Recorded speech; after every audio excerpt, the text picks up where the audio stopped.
Assalamualaikum warahmatullahi wabarakatuh. Di materi kali ini kita akan bicara tentang konsep obat dan pengobatan. Ya, setelah mengikuti kuliah, diharapkan mahasiswa mampu menjelaskan tentang pengertian obat, tujuan pengobatan, tata nama suatu obat, serta klasifikasi obat. Berikut adalah outline kuliah kita hari ini. Kita lihat di gambar slide ini. Di sini ada hubungan antara dokter, pasien, dengan apoteker. Ya, di dalam suatu pengobatan tentu ada komponen dokternya sebagai orang yang menuliskan resep ya atau prescriber, kemudian ada apotekernya sebagai orang yang menerjemahkan resep dari dokter, kemudian ada pasiennya sendiri sebagai orang yang diterapi oleh dokter dan apoteker. Harapannya melalui kerjasama antara dokter dengan apoteker ini, pasien bisa mengalami suatu kesembuhan.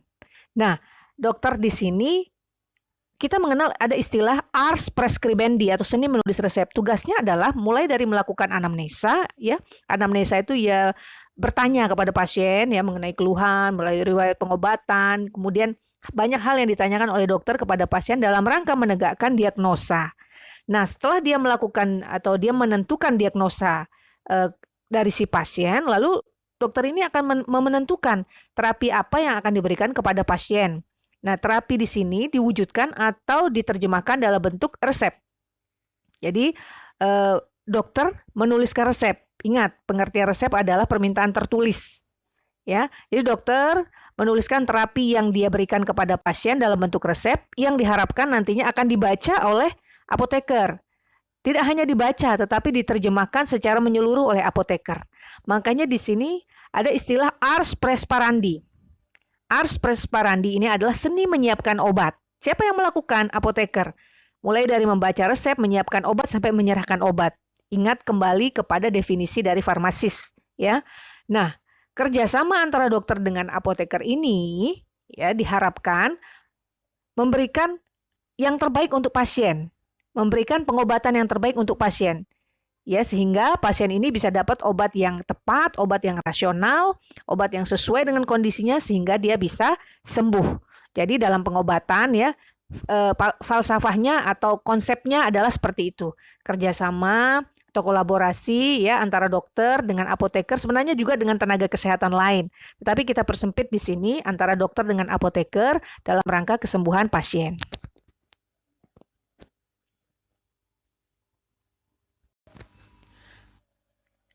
Di dalam berkomunikasi antara dokter dengan apoteker tentu ada satu penyambungnya. Penyambungnya adalah obat, ya. Jadi, berdasarkan Undang-Undang RI Nomor 36 Tahun 2009 tentang kesehatan, didefinisikan obat adalah bahan atau paduan bahan termasuk produk biologi untuk mempengaruhi atau menyelidiki sistem fisiologi atau keadaan patologi dalam rangka penetapan diagnosa, pemulihan, pencegahan, peningkatan kesehatan, penyembuhan, dan kontrasepsi. Penetapan diagnosa ini contohnya barium sulfat. Barium sulfat digunakan untuk menetapkan diagnosa dari kondisi apendisitis. Jadi dia digunakan dalam proses radiologi. Ya, ronsen itu barium sulfat. Lalu pemulihan ini sifatnya rehabilitatif ya, kita sering menyebutnya rehabilitatif vitamin. Biasanya diberikan dalam kondisi setelah sakit, diharapkan dengan konsumsi vitamin itu bisa segera pulih ya. Kemudian juga ada pencegahan ya, berdasarkan tujuannya pencegahan atau kita katakan sebagai preventif, misalnya vaksin. Vaksin untuk mencegah campak, vaksin untuk mencegah polio, vaksin cacar untuk mencegah cacar ya. Vaksin ya harapan kita untuk kondisi saat ini adalah vaksin COVID. Ya, untuk mencegah COVID-19. Kemudian peningkatan kesehatan atau promotif, contohnya untuk yang meningkatkan daya tahan tubuh, imunomodulator. Penyembuhan, sebenarnya kalau penyembuhan ini tentu sangat terkait dengan gejala yang ditimbulkan. Namun kita berikan satu contoh di sini antibiotik, ya. Dan terakhir kontrasepsi. Kontrasepsi banyak sekali jenisnya. Di sini kita berikan contoh satu yaitu pil KB.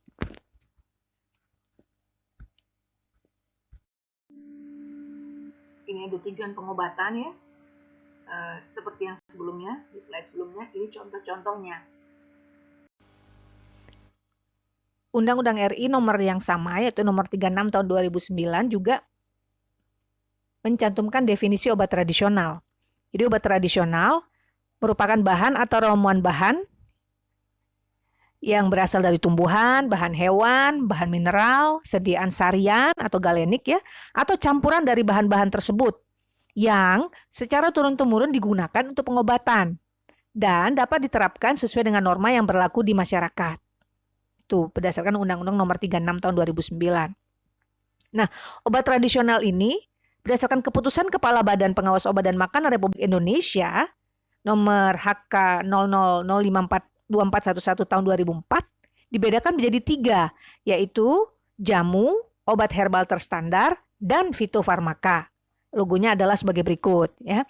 Nah, jamu itu harus punya kriteria aman sesuai persyaratan yang ditetapkan. Lalu klaim khasiat dibuktikan berdasarkan data empiris. Data empiris ini berdasarkan pengalaman, ya. Kemudian memenuhi persyaratan mutu yang berlaku. Jadi kalau jamu cukup klaim khasiatnya itu berdasarkan data empiris, pengalaman nenek moyang. Nah, jenis klaim yang digunakan yaitu tingkat pembuktiannya untuk umum dan medium, ya. Dan klaimnya itu harus diawali dengan kata-kata secara tradisional digunakan untuk titik-titik atau sesuai dengan yang disetujui saat pendaftaran. Jadi itu untuk jamu, ya. Kemudian obat herbal terstandar. Obat herbal terstandar dia harus aman sesuai syarat yang ditetapkan. Klaim khasiat dibuktikan secara ilmiah atau praklinik. Jadi preklinik sudah diujikan pada hewan coba, ya, dan dilakukan standarisasi terhadap bahan baku yang digunakan dalam produk jadi. Jadi dia memenuhi persyaratan mutu yang berlaku. Dan jenis klaimnya adalah tingkat pembuktiannya umum dan medium, ya, obat herbal terstandar. Kalau jamu tadi cukup empiris berdasarkan pengalaman nenek moyang, kalau obat herbal terstandar naik dia tingkatannya atau tingkat pembuktiannya harus diujikan pada hewan coba, ya. Nah, yang lebih tinggi lagi tingkatannya adalah fitofarmaka.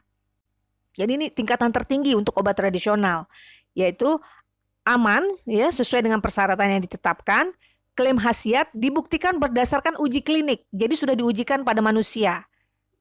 Telah dilakukan standarisasi terhadap bahan baku yang digunakan dalam produk jadi, memenuhi persyaratan mutu ya, serta klaim pembuktiannya atau klaim penggunaannya sesuai dengan tingkat pembuktian medium dan tinggi.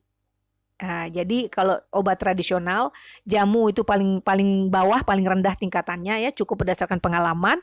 Lalu naik lagi tingkatannya obat herbal terstandar. Obat herbal terstandar ini dia dari pengalaman tadi dibuktikan atau diujikan pada hewan. Ya. Kemudian yang paling tinggi tingkatannya sudah bukan di hewan lagi pengujiannya. Setelah diujikan di hewan lagi dilakukan uji klinik, yaitu pengujian pada manusia.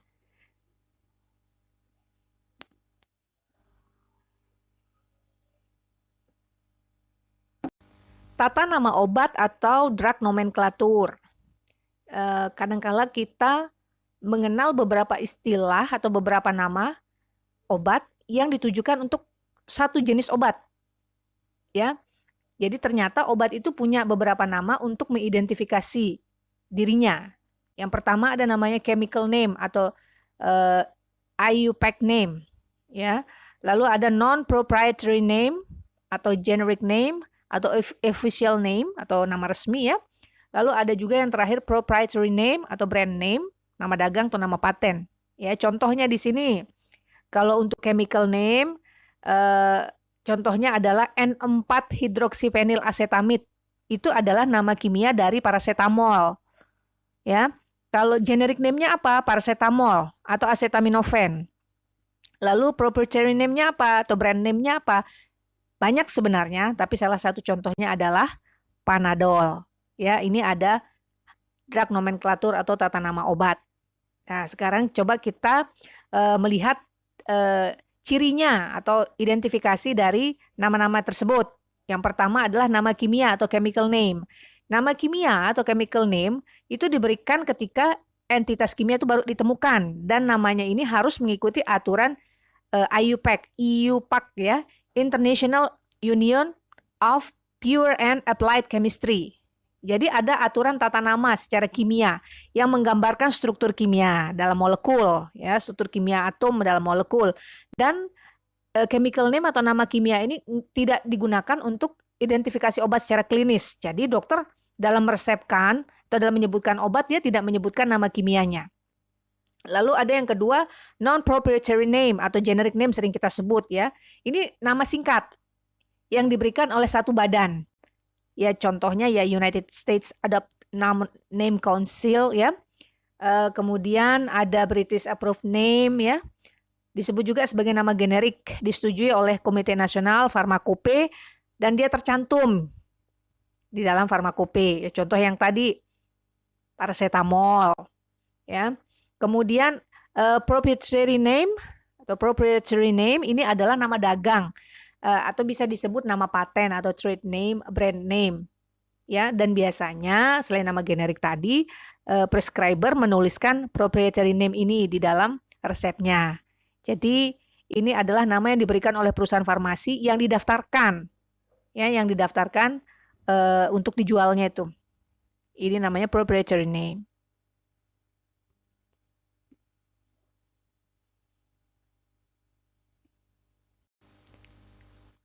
Asal usul nama obat.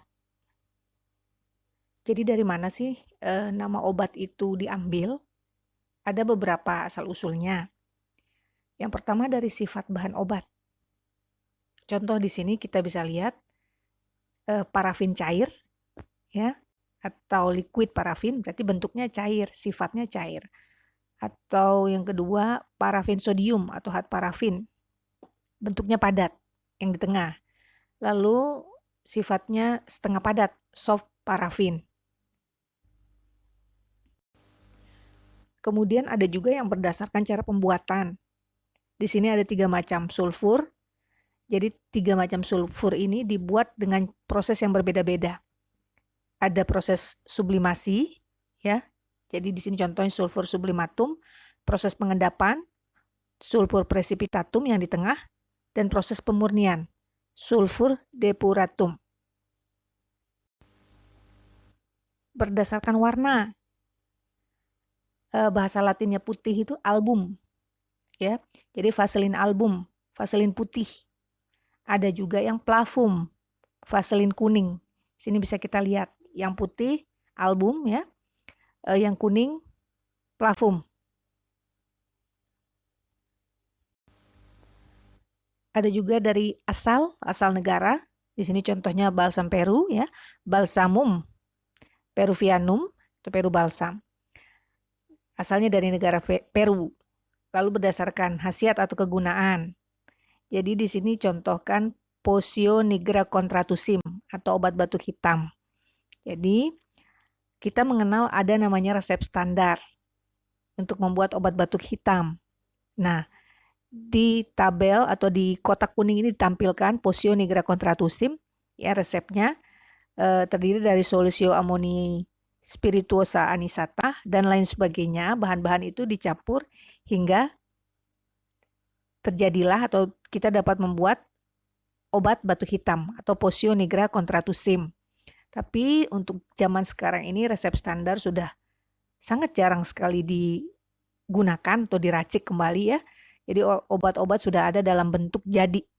Nah, contoh yang di tengah ini OBH sudah jadi dalam bentuk sirup.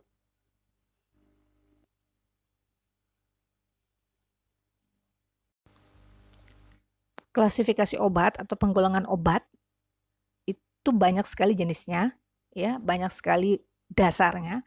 Tapi kita akan bagi menjadi beberapa penggolongan berdasarkan jenis, kemudian mekanisme kerja, berdasarkan rute pemberian, berdasarkan efek yang ditimbulkan, dan asal obat, serta cara pembuatannya. Berdasarkan jenis kita membagi obat berdasarkan aturan Permenkes RI nomor 917 garing Menkes garing 10 garing 1993 dibagi menjadi obat bebas, bebas terbatas, obat wajib apotek, obat keras, obat narkotik, dan obat psikotropika. Ini peraturannya. Walaupun nanti masing-masing jenis ini punya aturan sendiri-sendiri. obat bebas. Di sini contohnya Milanta. Jadi obat bebas ini dijual bebas di pasaran ya.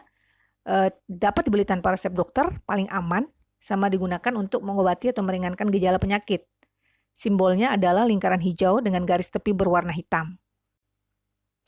Sedangkan obat bebas terbatas, di sini kita bisa lihat contohnya ya.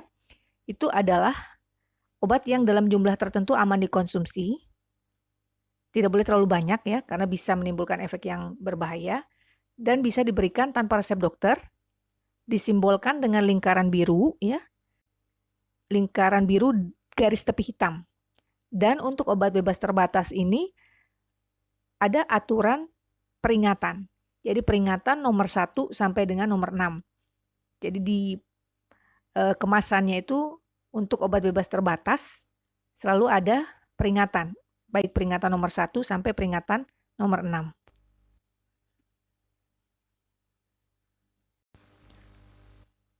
Obat bebas terbatas itu ada beberapa peringatan. Dari peringatan nomor 1 sampai peringatan nomor 6. Nah, contoh di sini adalah peringatan nomor 1.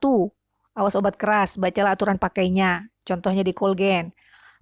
P nomor 2, awas obat keras hanya untuk kumur, jangan ditelan. Contohnya betadin kumur.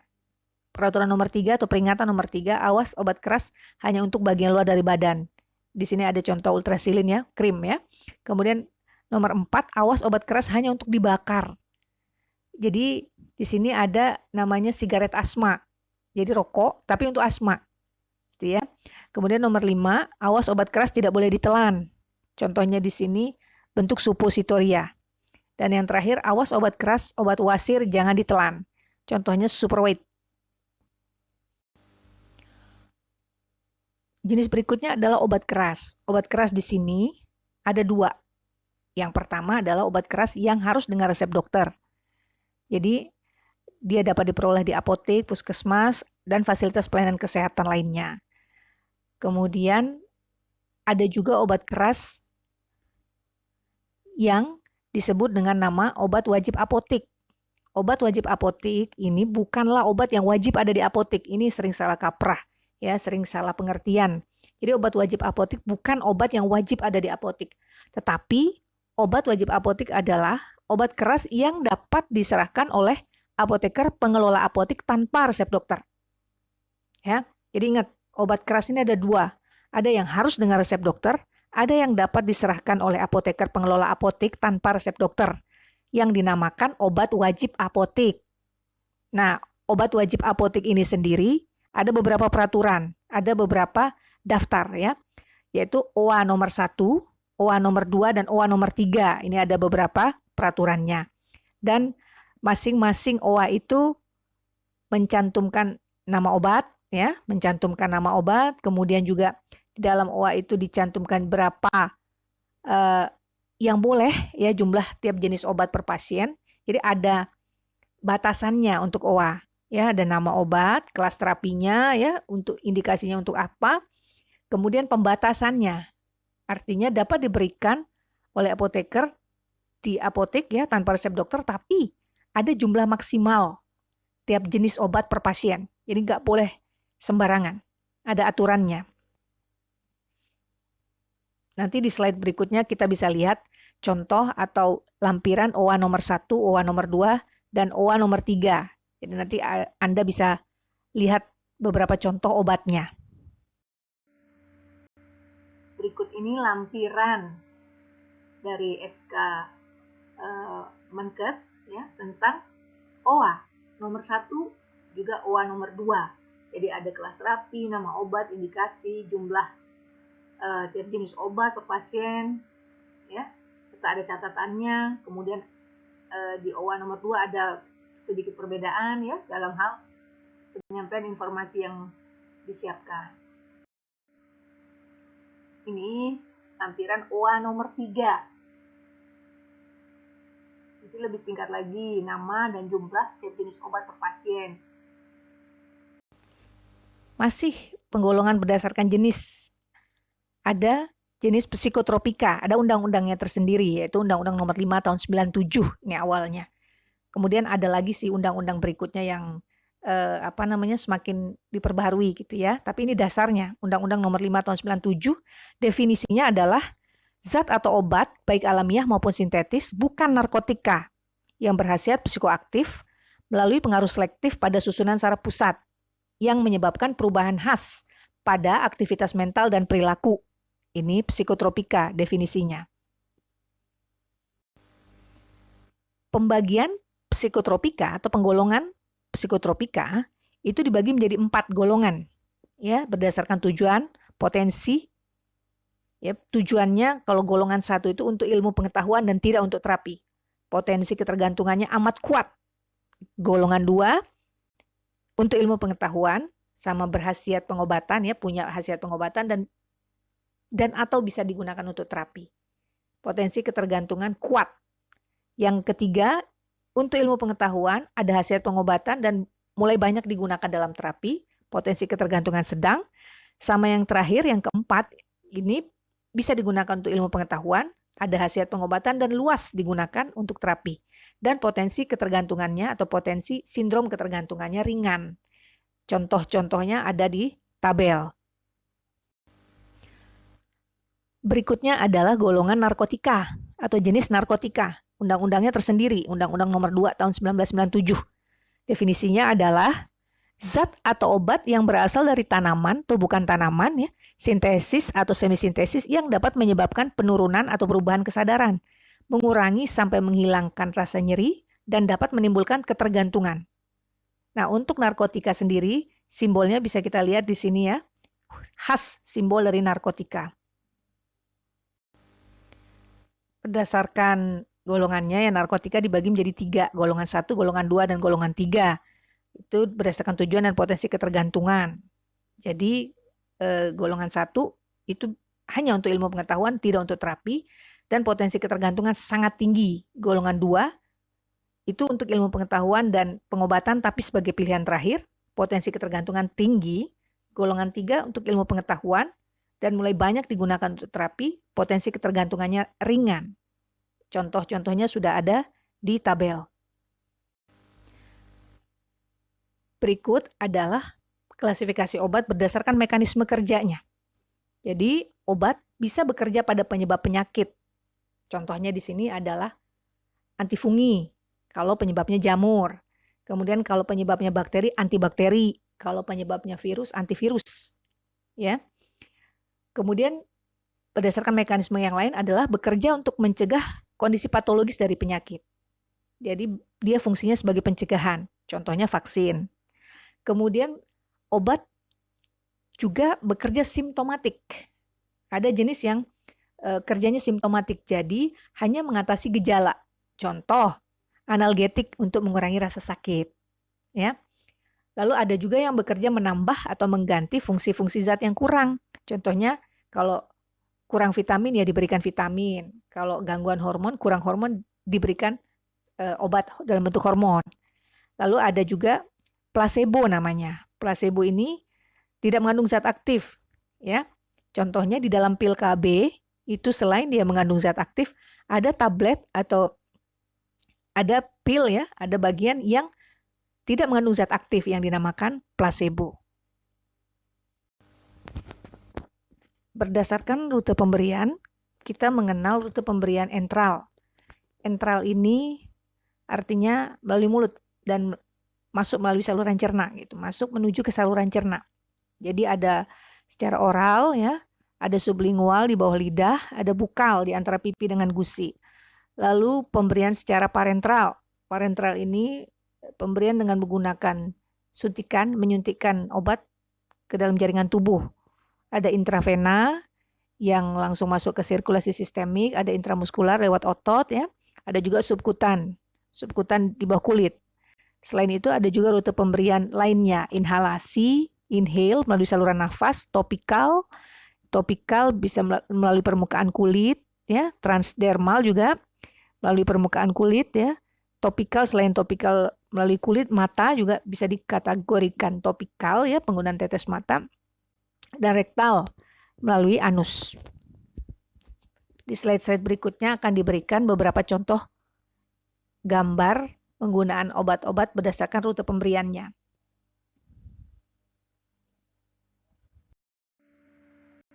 Ini beberapa contoh rute pemberian. Yang paling atas oral, kemudian yang di bawah lidah itu sublingual, ini di antara pipi dan gusi ini namanya bukal ya. Kemudian ini ada krim, sediaan topikal ya. Dan masih banyak lagi contoh yang lain. Ini rute pemberian inhalasi, kemudian transdermal yang di bawah yang kayak plester ya. Kemudian di atas tuh ada suppositoria, ada juga yang kalau lewat vagina tuh vaginal ya. Kemudian yang paling kanan ini rute parentral, berbagai jenis rute ya dengan sudut yang berbeda-beda. Berdasarkan efek yang ditimbulkan, jadi ada 2, sistemik ya, berarti efeknya ini seluruh tubuh, obat atau zat aktif ini masuk peredaran darah. Ya. Kemudian yang kedua lokal, jadi efeknya itu hanya di lokasi itu saja, hanya berefek atau menyebar, hanya mempengaruhi bagian tertentu saja. Contohnya di hidung, di mata, ya, di bagian kulit. Itu bedanya antara sistemik sama lokal. Ini berdasarkan efek. Kalau sistemik dia seluruh tubuh. Contoh injeksi, ya. Kemudian juga obat yang melalui kita minum, ya, obat oral itu efeknya seluruh tubuh. Sementara kalau lokal hanya pada bagian tertentu saja. Berdasarkan sumber, jadi ada obat alami atau alamiah, ada sintetik, ada semi-sintetik. Bedanya di mana? Kalau alamiah ini, ya contohnya tanaman atau mungkin dari sumber hewan ya, yang langsung dipakai. Jadi bisa kita lihat di sini yang ramuan-ramuan tradisional yang langsung digunakan, itu masih sumber alamiah, obat alamiah. Lalu ada juga istilahnya obat semi-sintetik. Nah, obat semi-sintetik ini adalah hasil sintetik dengan bahan dasar obat yang ada di alam. Contohnya, ada tanaman namanya Erythroxylon coca. Itu disintesis dari tanaman itu, akhirnya terbuatlah atau terciptalah obat kokain. Ya, ini namanya semi-sintetik. Ada lagi yang sintetik, obat sintetik murni. Obat yang bahan dasarnya tidak berkhasiat. Setelah disintesis, barulah dia menghasilkan senyawa dengan khasiat farmakologis tertentu. Ya, ini bedanya. Contoh, petidin HCl, ini satu narkotika. Petidin HCl ini narkotik yang dibuat dari kalsium sulfat, dikalsium fosfat, asam stearat, dan talkum. Jadi bahan dasarnya itu sebenarnya tidak berkhasiat seperti petidin, gitu ya. Tapi setelah dilakukan proses sintesis, akhirnya dihasilkanlah petidin dengan khasiat farmakologis tertentu.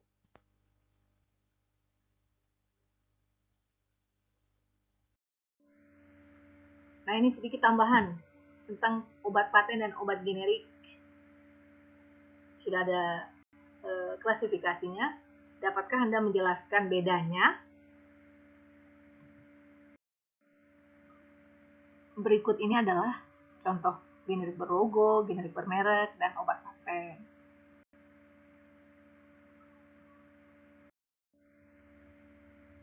Demikian materi konsep obat dan pengobatan. Semoga melalui materi ini kalian bisa mengerti, memahami apa-apa yang dijelaskan sebelumnya. Jika ada pertanyaan, silakan ditanyakan pada forum kelas atau forum kuliah, ya. Baik, terima kasih. Saya akhiri. Assalamualaikum warahmatullahi wabarakatuh.